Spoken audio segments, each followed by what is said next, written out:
June 1943, Detroit, Michigan. Inside the Fisher tank arsenal, sparks rained like stars as America's war machine roared to life. Thousands of hands built the tanks that would roll across Europe, but one woman was about to change how they were built forever. Her name was Hilda Rosie Anderson, a quiet engineer with a crazy idea. To weld tanks instead of riveting them. To the old-timers, it was madness, to the army a risk. But when her weld held under the pressure of war, it didn't just save time, it helped build the unstoppable tide of Shermans that would crush Hitler's armies. This is the story of the weld that changed the war, and the woman who forged it.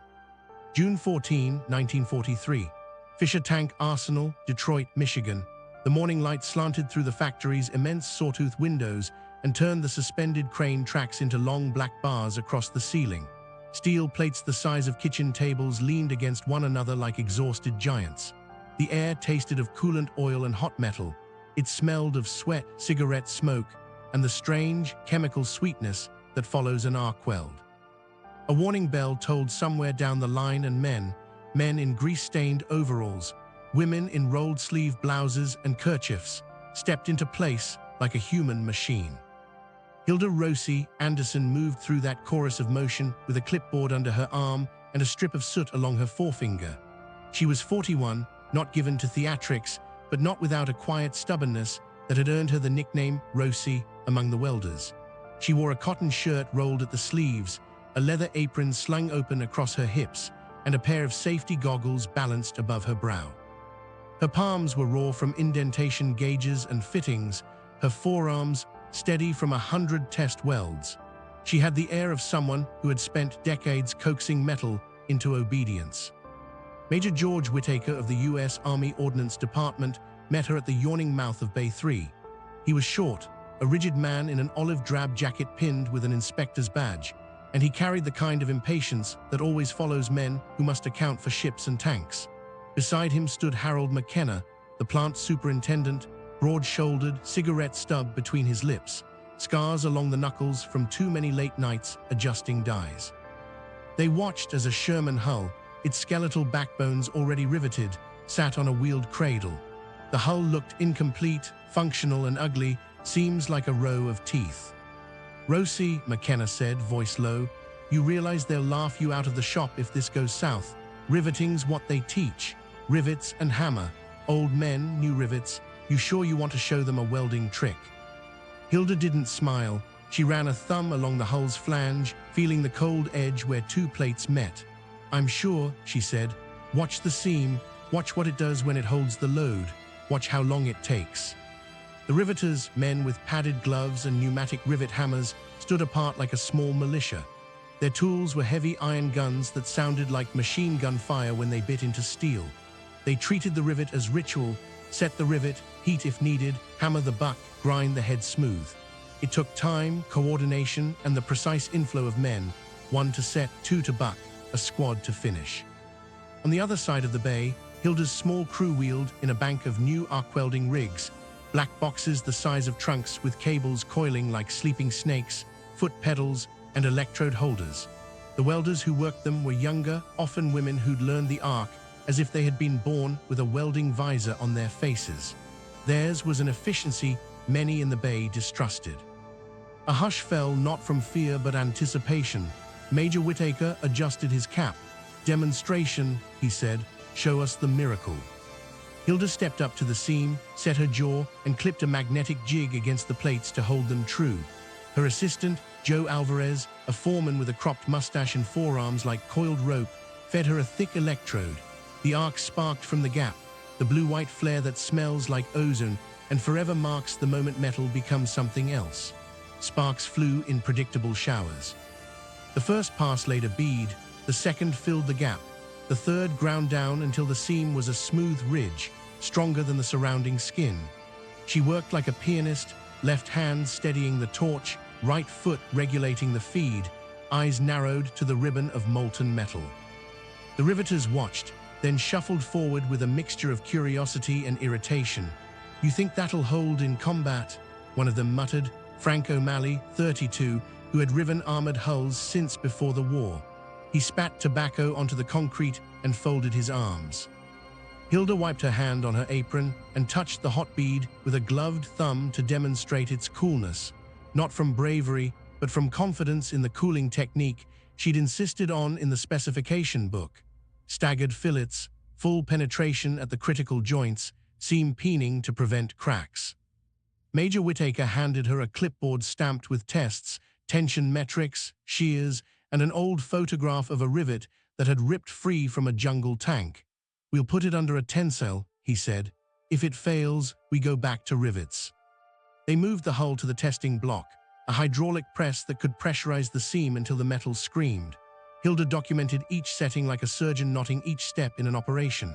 When the pressure rose, when the hull ingested the force as if through a lung, the welded seam did not cry out, it held.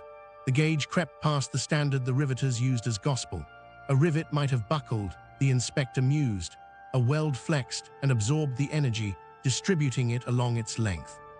Someone in the crowd, a woman who had come as a riveter and had since been retrained as a welder, started counting the seconds it took Hilda to finish what would have been a 10-man job. 10, 9, 8, the arc hissed, and when the bead stopped, the hull needed no bucker, no squad. What had once required the choreography of men with hammers and compressed air now required 2 hands, a foot pedal, and an operator's trained eye. But the demonstration was more than a clock. Hilda knew the hidden costs of rivets, the water traps along overlapping flanges that rusted and split, the stress concentrations that radiated from every hammered head, the 1,000 little failures that multiplied in the mud of the Ardennes. She also knew what would come if they accepted welded seams, a change to the jigs, a retraining of men, a retooling of production lines. There would be resistance. There always was to anything that threatened a craft's ritual. Across the bay, the foreman grunted, thinking of the men he'd have to retrain and the contracts built around rivets. The army inspector, who held battlefield reports in one hand and production targets in the other, folded his arms and waited. Hilda straightened, a smudge under her eye like a dark medal, and watched the hull cradle roll down the line toward the next station, toward painting, to engines, to final assembly. She could feel the clock of the war beating against that hull as if time itself were a production quota. She tucked a pencil behind her ear and stepped back into the flow of the plant, where 1,000 small decisions would make or break a technique. The air was still hot. The arc had left a faint metallic tang on her tongue. She had started a demonstration, but she had not yet won the factory. The following morning, Fisher Tank Arsenal roared to life before dawn. The night shift had barely cooled the floor, and the air still shimmered with the smell of burnt flux and acetylene. Rows of half-built Shermans stood in their jigs like sleeping beasts, their steel skins dull gray under the sodium lamps. Outside, trucks groaned under crates of rolled armor plate from Bethlehem steel, while overhead cranes rumbled like thunder across the rafters. Hilda Anderson stood at her drafting table, tracing new weld pattern layouts onto blueprints with a steady hand. Each line, each angle, each fillet size had to be exact. She knew that somewhere across the Atlantic, men were dying inside these machines. Every minute shaved off production time meant another tank delivered, another crew that might live through the next battle. But not everyone saw it that way. "Rosie, you're gonna sink us in paperwork," Harold McKenna grumbled, stepping up beside her with a cup of black coffee. "The boys upstairs think you're out to reinvent the wheel. Rivets work, they've always worked. You can't just weld a hull and call it a day." Hilda didn't look up. "Rivets leak, Harold. They shear, they pop under shell shock. You know what happens when a rivet gives way near the driver's hatch. Spalls tear through the crew like shrapnel. Welding's cleaner, stronger, faster." He took a long sip, skeptical but listening. "Faster, huh? The colonel says we're already behind on quota. If this slows us down, he'll have my hide." "It won't slow you down," she said quietly. "It'll change the rhythm." By noon, the test hull from yesterday sat in the center of Bay 3, surrounded by engineers, riveters, and officers. The Army inspector, Major Whittaker, stood with his arms crossed, clipboard under one elbow. Hilda faced a semicircle of men who had been riveting tanks since before the US joined the war. "You're saying we just toss 80 years of riveting?" Frank O'Malley barked, his voice thick with Detroit grit. "Half of us are rivets. What happens to the men who can't weld? We ain't all trained like you." Hilda's goggles hung from her neck, the leather strap dark with soot. "Frank, I'm not taking away your job. I'm changing how you do it. Welding isn't the enemy, it's a tool. We'll teach every man and woman in this plant how to do it. You'll be faster, safer, and when you weld a hull shut, it'll be yours from start to finish." A low murmur rippled through the crowd. The older riveters shifted uncomfortably, but the younger workers, especially the women recently hired, leaned forward, curious. Welding offered something rivets didn't: ownership. A single arc could seal a tank that might change a battlefield thousands of miles away. That afternoon, the second demonstration began. Instead of a single hull, they welded an entire section, the lower half of a Sherman's body. This time, a full crew worked under Hilda's direction. 2 welders handled seams simultaneously while a crane lowered pre-fitted plates into place. She walked among them like a conductor, tapping her pencil against metal, checking angles, calling out adjustments. "Hold the arc steady. Don't overweld that seam, Joe, it'll warp under pressure. Keep your heat even across the flange." The hiss of the arcs filled the air, a symphony of light and sparks. Compared to the staccato hammering of rivets, the welder's rhythm was continuous, almost hypnotic. One by one, seams disappeared beneath glowing fillets of steel. By the time the final bead cooled, a stopwatch clicked off to the side, one of the Army inspectors tracking every second. The result, 51 minutes faster than the riveted section built that morning. Whitaker looked up from his clipboard, stunned. "Half an hour saved on a single hull," he muttered. "Scaled across production, that's hundreds of tanks a month." Hilda only nodded. "And stronger seams, less field maintenance, fewer leaks, fewer fires." He turned to McKenna. "Get Washington on the line, we're updating the spec sheets." The news spread through the plant faster than a spark down a cable. Welders who had once been relegated to minor repair work suddenly found themselves leading teams. New training programs began that same week. By the end of the month, hundreds of men and women had learned the art of controlled heat and molten metal. Hilda oversaw it all, hour after hour, blueprint after blueprint, her hands blackened, her eyes red from the glare of the arc. She never raised her voice, but every welder knew to listen when she spoke. "Clean seams save lives," she told them. "That line you're closing, it's not just steel, it's a promise that someone's son comes home." Outside, freight trains loaded with completed Sherman tanks clattered eastward toward the ports. Each bore a serial plate marked with a small A near the hull seam, Hilda's mark, the proof of a welded frame. The rivets had not disappeared overnight, but the balance was shifting. The war machine of the United States was learning to move faster than any in history, and at the heart of it, one woman's crazy weld was changing everything. But the hardest battles still lay ahead, convincing the generals. Resistance from the top, proving the weld in battle. Continue seamlessly from where this left off. July 1943, Aberdeen Proving Grounds, Maryland. Rain fell in silver sheets across the proving field, pattering against the hull of a new M4A3 Sherman. The tank sat motionless on the muddy course, its steel skin beaded with water, its weld seams gleaming faintly under the gray sky. Army officers in raincoats stood beside it, clipboards tucked under their arms. Beyond them, a line of other tanks, riveted and welded, waited for the day's trials. Major Whitaker stood near the test stand, hat pulled low, boots sinking in the mud. Beside him, Hilda Anderson adjusted her goggles, the brim of her jacket slick with rain. She looked tired but resolute. Weeks of factory demonstrations had proven her method could save time. Now came the harder question: would it survive war? "Mrs. Anderson," said Colonel James Sloan of the Ordnance Corps, his tone clipped. "If your welds can take what we're about to do to this tank, you'll have my signature on every production order from Detroit to Pittsburgh. But if they crack, we stay with rivets." Hilda's voice was calm. "That's fair, Colonel." She stepped back as the test crew climbed into the Sherman and sealed the hatches. The driver revved the engine, a throaty roar that rolled across the field. At a signal, the tank lurched forward, its treads clawing through mud and puddles.